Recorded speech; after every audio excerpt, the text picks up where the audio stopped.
Hi everyone, and welcome back to today's episode of the Hyla Home. Here we talk about motherhood, natural living, and homemaking, which includes renovating our 1940s home. Today we're going to be talking about Christian homemaking from a realistic perspective, essentially how to get some time in the Word, as well as how to kind of cope with all of the unrealistic, romanticized expectations that Instagram has to offer you. So without further ado, let's get into it. So definitely something that happens when you become a new mom is you all of a sudden have no time to do basically anything. It feels like chores get on top of you very quickly. It feels like you have a screaming baby who doesn't want to be put down. And if you're nursing, you always are nursing. Or if you're sleep training, you're always sleep training. And it just feels like you can't catch a break. So I think the first thing we kind of need to acknowledge is the fact that homemaking in and of itself is definitely not as effortless as it's made out to be on Instagram. You see all of these lovely reels of mothers cuddling their little babies,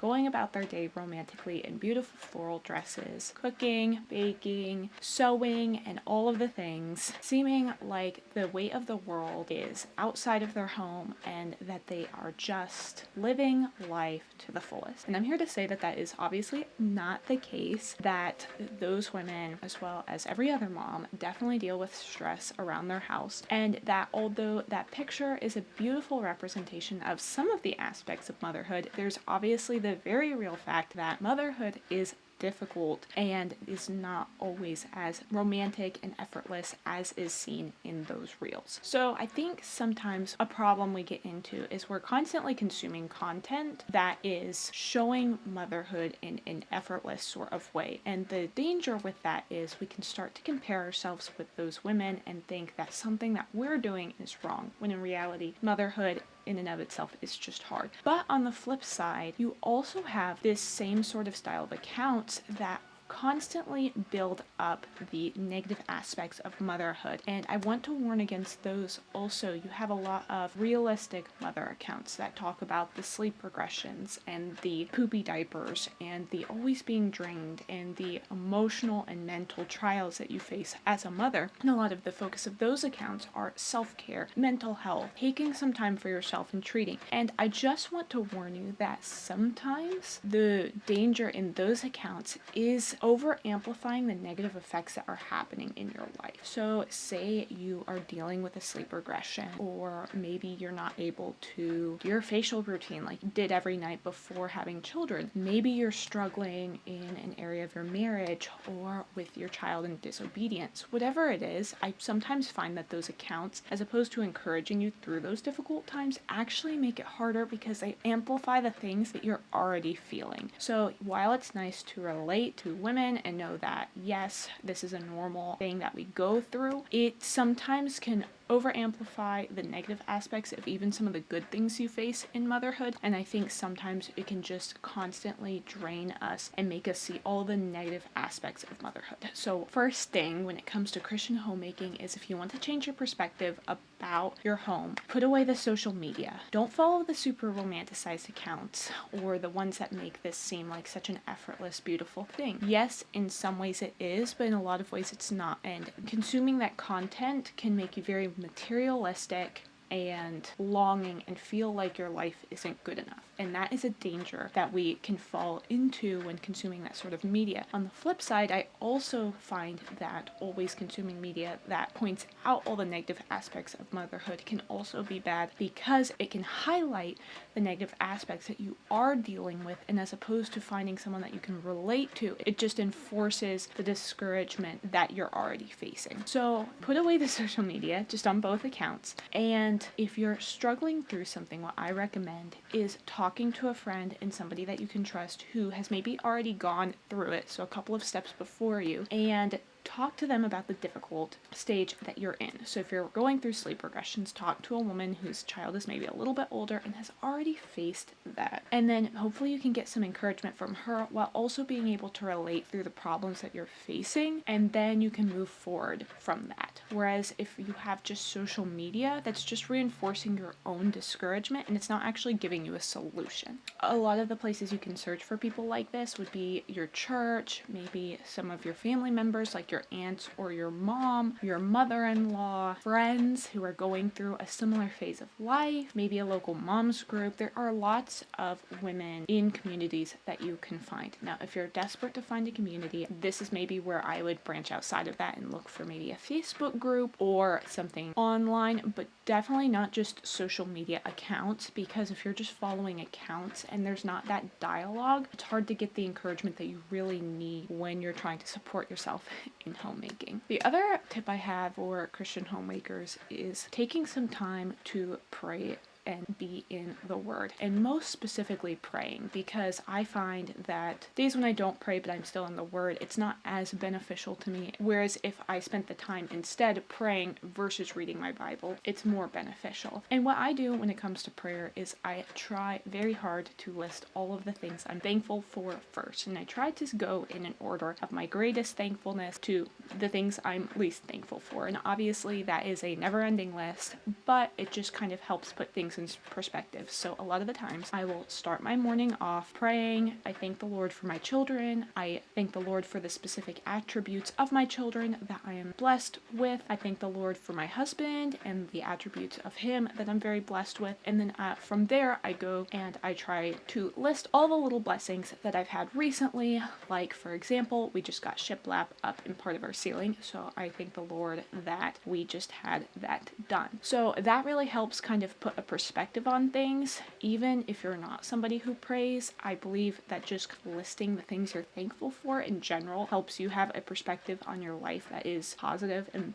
beneficial for your well-being as a human being. And then after that is when I make my requests for the day. So I always ask the Lord that we can honor him with the way we conduct ourselves in the day. I also pray for patience and strength to get through the day, as well as specific things like finishing our kitchen, hoping the YouTube videos will do well, and guidance through whatever seasons of life we are in. And I really suggest that as a Christian homemaker, if you are trying to seek the Lord, that you do something like this in the morning, because it kind of sets your day in such a rhythm of serving God and pouring out yourself and taking that extra time before your kids wake up to connect with the Lord, but also connecting with what you're thankful with really helps give you a positive mindset going forward. So if you're not a Christian or you don't believe in prayer, listing what you're thankful for, but then also being honest with yourself about the things that you really want and are going towards is also beneficial, because a lot of the times when I sit down to pray and I start to ask for something, I realize how pointless it is to ask for something, and I kind of have a mind and heart check, like, this isn't really something I should want, or maybe it isn't something I want. Like, if I'm frustrated that the kids won't play together, is that because I have something meaningful to do, or is it because I just want to scroll Instagram because I'm drained? And so being honest with yourself about what it is you actually want is super beneficial when going into your day. So just listing the things you're thankful for, but then also actually being honest with yourself about the things that you want and looking at that and being like, well, is this something I should want? Or is this something I really shouldn't work towards? Super helpful in starting off your day with a positive attitude. And then, like I said, if you have the time, reading your Bible is super beneficial. If you're a Christian homemaker, I really suggest that you do that before your children wake up, unless your children are the type that wake up if you wake up. Now, I actually co-sleep with my son, so I can kind of relate to this, but what I do normally is if I think he's going to wake up, I will sit there with my Bible or with my Bible on my phone, and I'll read while I'm nursing him and keeping him asleep. It's a super easy way to get some reading in the morning, even if it's just a chapter of the Bible, is on your phone while you're nursing your baby. Now, I really don't prefer reading on my phone, and I discourage from that just because there are so many distractions on your phone. However, if it comes down to it and that's really all you have, then obviously it's fine. I would just maybe put a setting on your phone that restricts apps for that time while you're reading. Maybe turn off your notifications or put it on Do Not Disturb so that you're not being distracted, because if you're anything like me, you'll get a notification, you'll check it, and then you're down a rabbit trail of scrolling on Facebook. So it's just easier if you don't get the notification in the first place to submit just an hour or so, however long you want. An hour might be asking too much, to reading and doing that before everyone wakes up. The other thing that I want to encourage you to do as a Christian homemaker is having open dialogue with your spouse. This is probably just beneficial in general, even if you're not a believer. Having open and honest dialogue with your spouse about your goals, it has been super helpful for my husband and I when we've been going through all of the different seasons of life. I mean, granted, we've been in renovation processes for our entire marriage, which has been a huge strain in many areas of our life. So open dialogue has been essential for us so that there's not any miscommunication, bitterness, or resentment building between us. And it is really hard to do that, obviously, once you have kids. A lot of the time, what that looks like is starting some of those conversations while the children are still awake and then finishing them once they go to bed. Now, obviously, the ideal is that there is no arguing or disagreement around children. That can be very traumatizing, and so I recommend that you keep all of that private. However, an open and honest communication where both sides have their emotions put away and there's no escalating is beneficial for them to see because it teaches them communication. So if you can have an open and honest dialogue with your spouse about issues that are fine to bring up around children, then even if your children are awake, I suggest that is a great time to talk to your spouse about certain issues. Have your children learn that it's important for mommy and daddy to have conversations without interruption. Now, obviously, for more sensitive matters, those are things you're going to want to keep more private from your children, and so what I suggest is phone calls are really great, especially during lunch breaks if your husband goes to work, staying up later after the kids go to bed, or in a lot of the cases, talking to your spouse when they wake up. Now, unfortunately for us, we have a really weird schedule where my husband wakes up super early to go to work, and then I'm staying up kind of later, putting the kids to bed, so staying up late or waking up early really doesn't work for us. So a lot of the times what we'll do is if there has been some argument or disagreement, I will write out my points and I will give them to him to read and evaluate first thing when he wakes up in the morning, and then he'll give me a call during lunchtime and we can hash those out for anywhere from 30 minutes to an hour. The conversation lasts longer than that. Typically after a while things get heated, and so we just put a pause on it. We agree to talk about it once he gets home, and then typically we both have had time to reflect again and we can pick up the conversation once he gets home, and typically that solves all the issues. So I really just, even if it seems like a small matter, bringing it up to your spouse and having just a calm and open dialogue about where you are emotionally really helps. For example, around the time when I finished college, I had a lot of depression and kind of lacking of knowing what I really wanted to do because my life had been so busy up until that point, and all of a sudden I had so much more time and so much more space to reflect and realize just how chaotic our life was. And so that kind of left me a little bit confused and not really knowing what things I should pursue. Having that open dialogue with my spouse let me see that I am coming to my end when it comes to being able to live in a renovation project, which lets him know that that is something we really need to prioritize and get done so that I can have that space to finally be at home.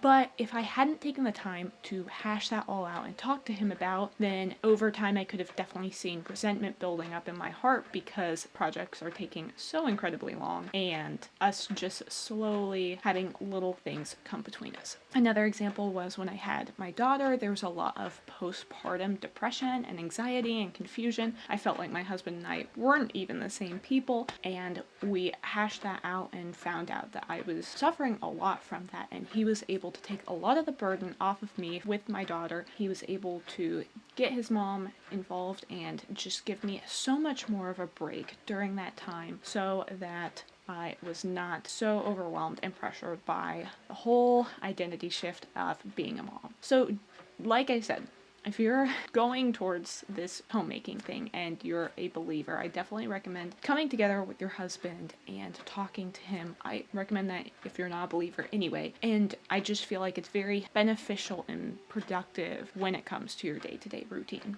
It also makes you happier. Just in general, I'm a pretty happy person. And then one thing I want to remind you as a mom or a homemaker is the work you do is important. I am the first one who totally would get on the more feminist chain of children hold you back, because I am a type A personality. I am very driven. I have so many goals I don't even know what to do with it. And being held down in a home with children can sometimes be a little bit brain rattling. So I definitely understand that. But what I want to remind you, especially if you're more like me, is the work you do is very important. The people that you're raising are human beings who are one day going to be adults and going out into the world, and the way you conduct yourself is an example of what an adult should be. At least until the age of 5, you are their main example of a human being. So it's very important that you model the behaviors you want to see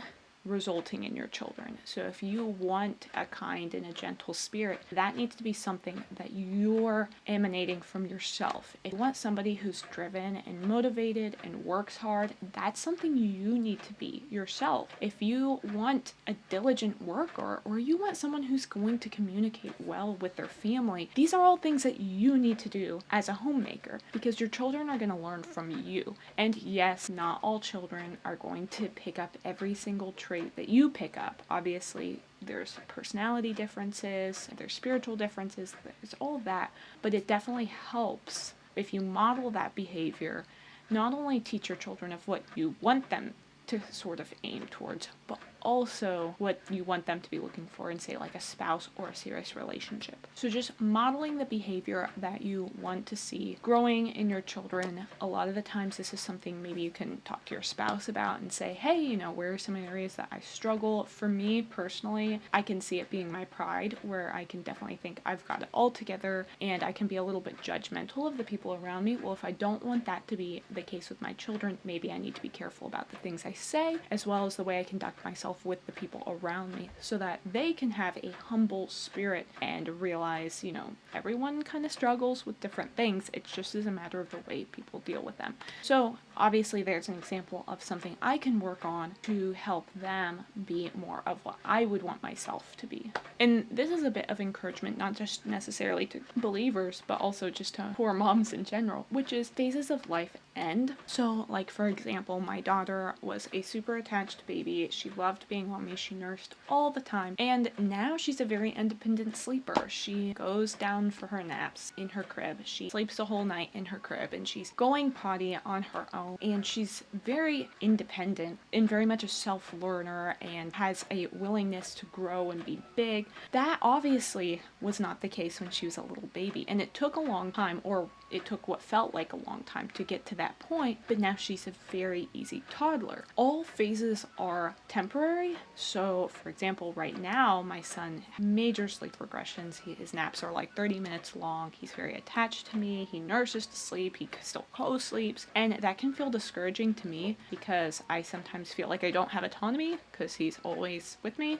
But I know, based on the experience with my daughter, that this is a phase, we'll get through it, and in a year from now, he'll be sleeping through the night just like she is, and hopefully at that point, we won't be dealing with rebellion. But who knows, because he'll be a little toddler boy, so who knows what's gonna come of that. And then the last point, which is kind of a hard point to say and a hard point to hear, which is you as a parent, whether you're Christian, not Christian, whatever, are the protector and the one who is responsible for your children. I know numerous individuals who just go with what their doctors say, with what other moms have told them, with what they've seen on Instagram or YouTube, and run with it. And that has been, in many cases, damaging to their child. Coming from a family who didn't have it all together, and seeing families who don't have it all together, you as a parent have the ability to make your children into strong individuals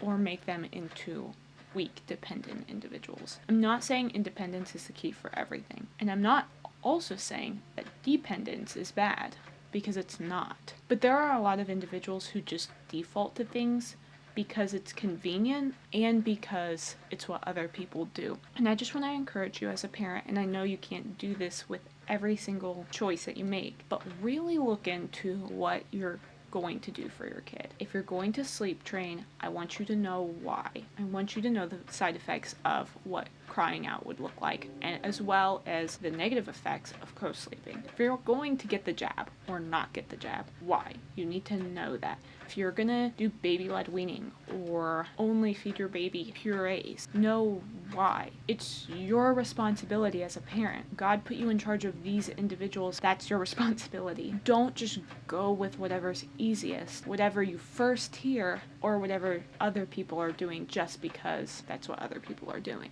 I hate the phrase, well, I did this and they turned out fine, because you don't know that necessarily. You don't know what that will result in 20 years. I was from a family that, well, they turned out fine. And I had a lot of things I had to work through as an adult that no one would have realized came from things in my childhood. So you need to be careful about the decisions you make. And obviously, as a parent, there's a million decisions and you can't decide for all of them. And sometimes you can't control all of them. But there are major decisions that I know that some people let other people make. And I would say, as a believer, as somebody who believes that God gave them these children to fulfill your role biblically, you are required to make informed decisions. Not decisions that are convenient, not decisions that other people make, and not decisions that are solely based off of one person's opinion, like a doctor. You need multiple doctors' opinions or research to back your opinion. Please make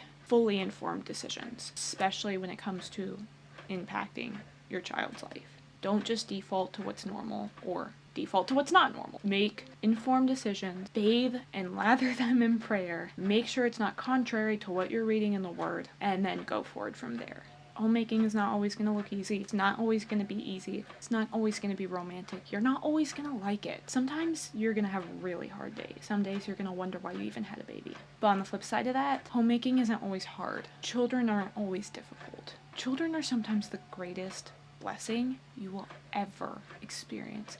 You will never be happier than some of the moments that you have with your children and your family. Both are true. So move forward with that. Live your life with that knowledge. I hope this was a good perspective for you. I feel very unqualified to speak on this. I really only did because I was going through my daily ideas for vidIQ, and this was one of them, and I was like, well, I can do that, I guess, because I need to make content. I'm not coming from a place of having it all together, and I'm not coming from a place of where I haven't messed up. There are things I've done that I've deeply regretted, and I'm only 2 years into this. So even with all of the research and informed decisions and everything else, there are things I've done majorly wrong that I cannot undo. Take all of that to move forward. Some of the best things about parenting is using your failures as an example to teach your children that, hey, we're human. This is how we get through it. We're not perfect. So failure is a great teacher for that. It's a great biblical teacher. It's a great lifestyle teacher. Don't